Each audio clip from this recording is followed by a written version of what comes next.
Maybe you're getting your master's. Maybe you're getting a PhD. Maybe you are trying to get a certificate, right? Maybe you're just trying to get a promotion.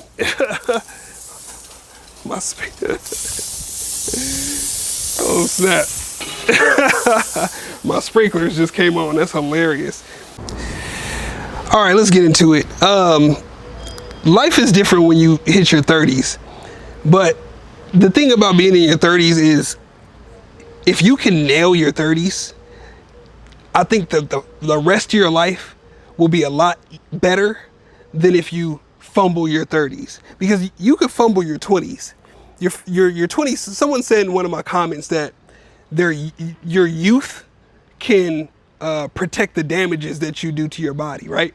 Because you're young, you can go without sleep. You can go with eating the terrible food. Like you can go with being a little more just reckless and wild, right? But a lot of that changes when you hit your 30s, and especially when it comes down to like your body and being in shape. Because being in shape in your 30s compared to being in shape when you're 20s is very different, because a lot of people expect you to be in shape when you're in your 20s. But when you're in your 30s, let alone 40s, but when you're in your 30s, a lot of people, this is where they fall off. They fall off because plenty of things, right? First and foremost, from high school to college, you're way more active. In high school, more likely than not, you're playing a sport. You're playing football, basketball, soccer, lacrosse, rugby. Those are like the top four, right? I don't know if I said soccer or not, but you're playing the top sports, baseball. But once you graduate high school, also in high school, you're walking everywhere. You're walking to class, you're walking to the bus to get to school, you're walking to the bathroom, you're walking during lunch, you have PE. Once you graduate high school, which you even walk across the stage, you go to college, if you go to college. And in college, again, you're walking everywhere. You're walking from class to class, you're walking to parties.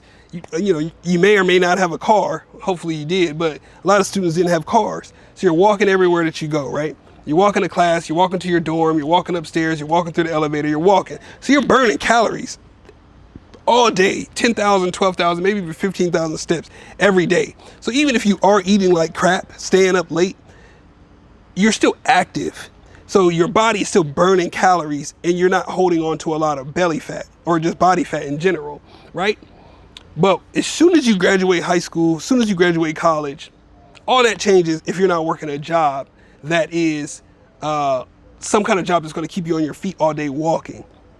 If you are working a desk job or some kind of job where you just don't get a lot of steps in, where you're just kind of stationary, you went from 10, 12, 15,000 steps a day, which was burning however many calories, to not burning those calories. You are now burning less calories, but your lifestyle is still eating this, drinking this, not sleeping, right? Whatever. Let alone if what you're eating increases or if you're not sleeping doesn't change. Because as you get older and you get to that 30 threshold and up, there's a big possibility that you are in a relationship. You are either dating, engaged, married, or even possibly divorced.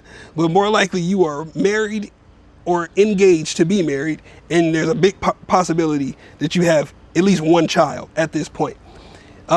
Maybe not for like younger generations, like I'm a millennial, but maybe Gen Z, this may be different, because Gen Z is like not having kids and stuff like that, or at least people are like delaying having kids until later, like their late 30s and 40s. I had my first kid at 38. But if you are in that relationship, you are eating way more than you used to. Your finances have changed more than likely, and you're making more money than you were in your early 20s. So now you're making, let's call it $80,000, right? And you can afford to eat a certain type of food. You're not just eating fast food anymore. I hope you're not still eating a bunch of fast food in your 30s. You should be able to afford at least like decent food, not like McDonald's, but like, I don't know, go to like California Fish Grill or something like that, like something that's cooked, like somebody cooked this. This wasn't nuked in a microwave or something like that, right? But now you're eating more. You're eating caloric dense foods. So you're drinking Starbucks every day. You're eating your muffins or whatever it is, and you aren't exercising as much. You're not going to the gym as much because you got to get your kids ready, then you got to be at work. You might be salary at this point, so you're not working a typical 9 to 5. You're not off at 3. You're not off at 5. You might be off at 6. You might have to go home and work a little later. Then you got to get your kid ready for bed. Then you got to spend some time with your significant other, and then eventually you got to go back to sleep so you can get back up for work and do it all over again. So you haven't prioritized fitness. You haven't worked out. You barely go to the gym.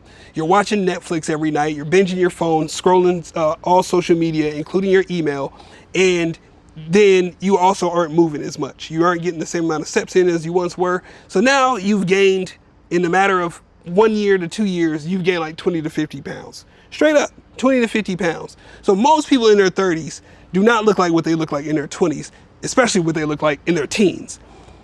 So to be in shape and in your 30s says a lot about who you are as a person.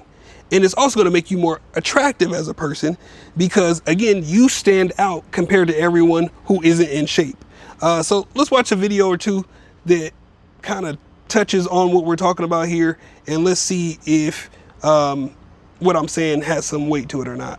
It's not natural to be attractive in your 30s as a guy. It probably should be, but it's not. And there's no secret. It's literally just like being in shape, staying in shape if you're lucky, but most people don't ever get in shape. Most people who get in shape in the first place do it to, find a mate and reproduce, some garbage like that. Like if you're only in shape for somebody else, then once they stop caring, you stop caring. And I know it's all easier said than done, but that's pretty much it. But it's rare because I was talking to a friend and he's like, I just want to look good. I want to look naturally in shape, sort of muscular, sort of lean, not like a gym rat. I'm like, buddy, you're 30 years old in Oklahoma. You just described an outlier. People are gonna know that you go to the gym. Anyway, that's your 30s. Once you hit 40, you're cooked. So he said something that I said in the previous video about it looking natural. The video about the girls looking at the arm sizes and saying what they preferred, and many of them said that they liked 3 out of 5 because they look natural. But he goes to say just being above 30 and in shape makes you more attractive, and it's true. You don't look like everyone else because everyone else is usually not attractive. They're overweight. They are out of shape. They might even be, I don't know. But anywho, you are going to look better just by default because you maintained your weight. And that's not easy for everyone to do. In fact, most people don't do it. And because most people don't do it, it's going to make you that much more attractive because you are able to do what most people can't do. And when anyone can do what most people can't do, they are far more appealing and interesting than everybody else. So you're going to stand out. You're going to be the outlier. You're going to be the person that walks in the room and turns heads. Guys are going to be attracted to you in a non-romantic way or sexual way, and women are going to be attracted to you in both a platonic, non-sexual way and in an attractive sexual way because it's just natural. Like you said, it's just natural. You're going to be appealing, but it all comes from being in shape above 30. And I'm sure he said after 40 you're cooked. I'm not 40, so I don't know, but I'd like to think that it stays the same no matter how old you are because you continue to prove to yourself and everyone else that you show up, have the discipline, have the consistency, and are intentional about what it is that you do and how you move and how you present yourself, and who isn't going to be attracted to that, especially people who don't do that. On the flip side, people might hate on you because they weren't able to do that and you were. So you are a reminder and a reflection of what they failed at or didn't do. So they're going to be like, oh, who do you think you are? Blah, blah, blah, blah. But that's another conversation. We don't want to talk about the haters. Let the haters hate. We win over here. We don't entertain the hate. Hate comes from below. Let's check out another one real quick. At 25, everybody still looks relatively young. Give it 15 years. That's when the gap starts widening. You start seeing who kept moving and who stopped, who paid attention to what they ate and who lived on autopilot, who prioritized sleep and recovery, and who spent years running their body into the ground. Because youth gives everybody a head start, but eventually your habits start separating you. That's why your 30s are so important. You're not old. You're entering the years where your decisions start becoming visible. And by 40, two people can be the exact same age and still live in completely different bodies. So comprehend this. You're going to age either way. The question is, what kind of body are you bringing with you? You're going to age either way. The question is, what kind of body are you bringing with you? I like that he said you start to see who is living on autopilot, because that to me is a big statement. I don't know if you're familiar with the term NPC, a non-playable character, right? GTA 6 is getting ready to come out. GTA has been, a big game since I was in high school. But anyone who plays any kind of video game, you know that there are characters in the game that you can't play. You can control the main character that you are playing with, which is yourself. In this game of life that I like to refer to, you are the character. You are the main character. And then there's people in the game that are just moving around in the game and part of the scene of the game and the scenery, but they don't have any purpose other than to just be like space fillers, being in your way. They're just outside walking around. They're moving on autopilot. And that's why I talk to you about building a life that's designed how you want it to be compared to a life that's default, just going with the flow and going wherever life takes you, working whatever job was available, dating whatever girl that was the closest one to you, whatever, right? Those are the two big ones though. Job, relationships. To me, a lot of people just take what they can get versus going after what it is exactly that they want, the pay that they want, the industry that they want, the characters and the person that they want, etc. But a lot of people are on autopilot, and it shows in their body. It shows because they just eat mindlessly. They're just eating. They're not paying attention to what they're eating. They're not paying attention to how much they're drinking, how much they're smoking, how much calories are going in. They're not paying attention to how much movement they did. They're not tracking their steps. They're not tracking their calories. They're not doing any of these things. They just get up every day and just do whatever they feel like doing. That's autopilot. No plan, no intention, just go, right? And it shows up. And he said that in your 30s is when it definitely shows up, because your youth allowed you to hide it. It allowed you to hide it because you had the fast metabolism. But in your 30s, it's going to change because it's more about discipline. You have way more things getting in the way of your normal habits. Again, you have kids, family, job, commitments, bills. All of these different things are priorities now. Whereas when you're younger, you might not have as many responsibilities. So you can be a little more reckless and less intentional. But in your 30s, that's not the case. And again, you're not old.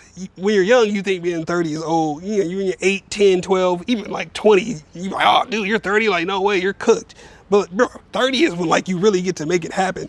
30 is when the 6 figures really hit. Like, unless you're like an influencer, some kind of creative, whatever, it's highly unlikely that you're making 6 figures in your 20s. But when you're in your 30s, this is when you get to build. Like, again, I keep talking to you about building a life this by design, your ideal life, the life that you want for yourself.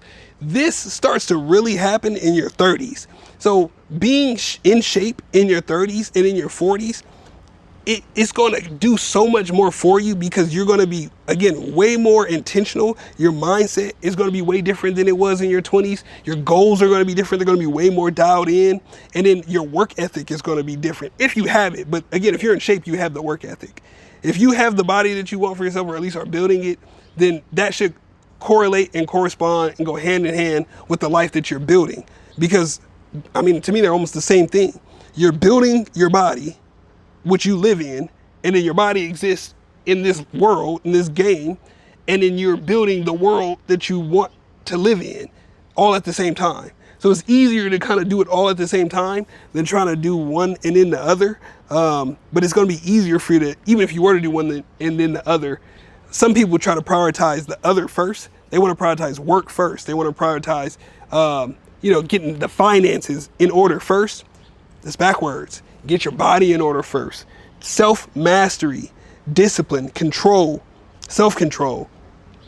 When you master your body, when you master what you consume, whether it be food, music, movies, TV shows, conversations, whatever it is that you're allowing to enter into your body, physically or intangibly, if that's a word, subconsciously, whatever, it is going to change the way that you function and move through the world.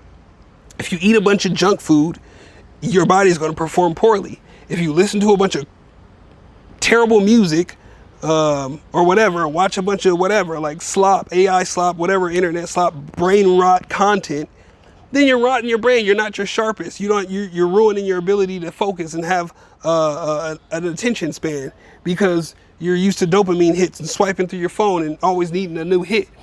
But when you can control that, when you have discipline, when you filter out what you allow into your life, into your mind, when you're mindful of your time and when you're intentional, that is also going to apply to your job and your business. So if you're trying to build a business, if you're trying to graduate from school, maybe you're getting your master's, maybe you're getting a PhD, maybe you are trying to get a certificate, right?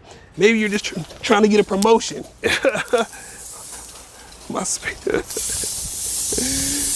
Oh snap. My sprinklers just came on. That's hilarious. Let me switch this up real quick. That's hilarious.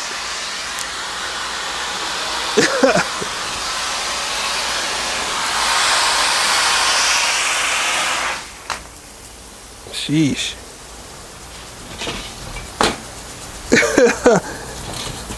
That's so funny, bro. My sprinkler just turned on.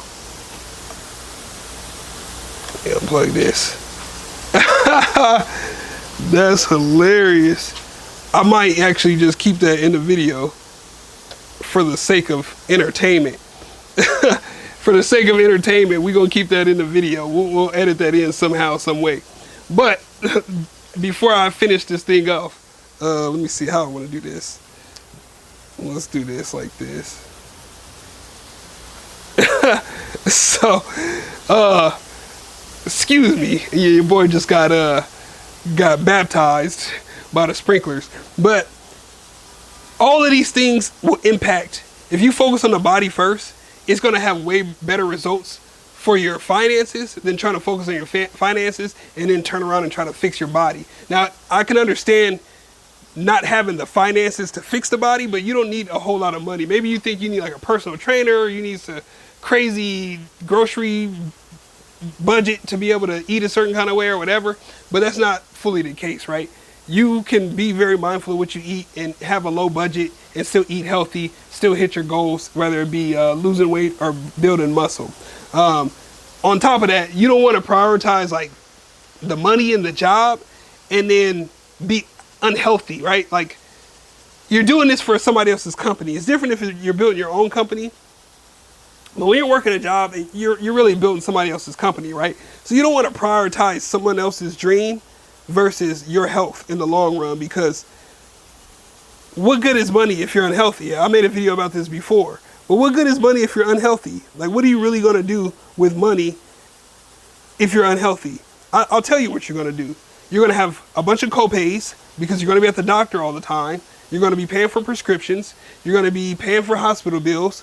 And you're going to be trying to then turn around and get your body in shape. Then you're going to be at the gym and on the treadmill and trying to watch your diet and do all of these things reactively versus being proactive, which is the whole point. Is people who are successful tend to be intentional and they tend to be proactive. They're not out here winging it on autopilot, being NPCs. They are the main character. You are the main character in this game of life. But the only way that you're going to win at the game and beat every boss that you come across is to be first in shape and to master yourself. Your biggest hater, your biggest op, your biggest antagonist is yourself. I've said this before. You are your biggest hater. You are the ops, because only you can allow yourself to be distracted, to get in your way, to procrastinate, to make excuses, to do everything other than what it takes for you to reach the goals that you want, rather it be in shape, financially, mentally, spiritually, emotionally, or physically. Like, all of those things come down to you, no one else. You can't blame it on anyone else. Only you can determine how those things are going to go long term. Sure, like I said, you're going to be tempted. Everyone else, they're not really concerned with your goals, so they're just going to offer you opportunities to go do whatever, eat whatever, smoke whatever, drink whatever, sleep wherever, whatever, right? They aren't thinking about your goals. You can ignore those people. You can say no. You can turn the phone off, not answer the call, not show up to the birthday party, not go to the holiday event. You can do all of those things, but that is your choice. And if you allow yourself to let those things influence you, have an impact on you, deter you from where you're trying to go, then it was you, nobody else. Nobody else. So I say all that to say that you have to be a master of yourself first before you try to master anything else. And the best way to do that is to start with your fitness, start with your body. If you need help with that, if you don't know where you are in life and what you're trying to do or how to even get there, the first thing you need to do is kind of figure out where you sit currently, where you currently stand, where you rank, what your score is in this game of life. So to find out that score, click the link in the description box below. There's a quiz that I put together called the Game of Life quiz. It's going to ask you about, I think it's 10 questions. And then after you fill it out and finish it up, it's going to give you your score in all categories that I just mentioned, those 5. It's going to tell you what your score is. It's going to tell you your weaknesses. It's going to tell you your strengths. And then from there, you can start making adjustments, right? But you got to at least know where you are before you can start making any changes. If you found this video helpful, do me a favor, hit that like button. If you haven't done so already, consider subscribing to the channel. We just crossed 100 subscribers, thanks to one of my other videos doing very well. So we're just going to keep going, man. I appreciate all the love and support. Let's get to 1,000. Let's get you to where you want to be in life. Let's help you build a life that is ideal for what you want. I don't want you walking around here unhappy. I don't want you walking around here being an NPC. I want you to be the main character. I want you to be fulfilled with what you do, have a life full of purpose, a life full of fulfillment, a life full of satisfaction, a life full of accomplishments. But it starts with you. It starts with your body. I'm here to help you, support you along the way. That's what we do around here. You know, you're not really winning if your team not winning, and I consider you part of my team. So thank you for watching this video. I hope you enjoyed my sprinklers turning on in the middle of this video. That is hilarious. But you got to be willing to embarrass yourself to be successful, because again, all eyes are on you when you are the main character. And that's just what it is. You stay humble, you roll with the punches, and you make it look good, even if it was an accident. You make it look like a great accident, a beautiful mistake. So that's what we do. You know, don't be afraid to fail. The only way that you really gonna learn is from failure. You learn from your L's. You learn from your losses. That's what you do. And then once you lose and you have that loss, you look at it as a learning lesson. You reassess the situation, and then you do it again until you win. That's winner's mentality. We don't really lose, we just learn. So I'll be back with more videos soon. I hope you found this video helpful. Again, hit that like button, comment below. We'd love to hear your thoughts, your feedback on everything. Until next time, peace out.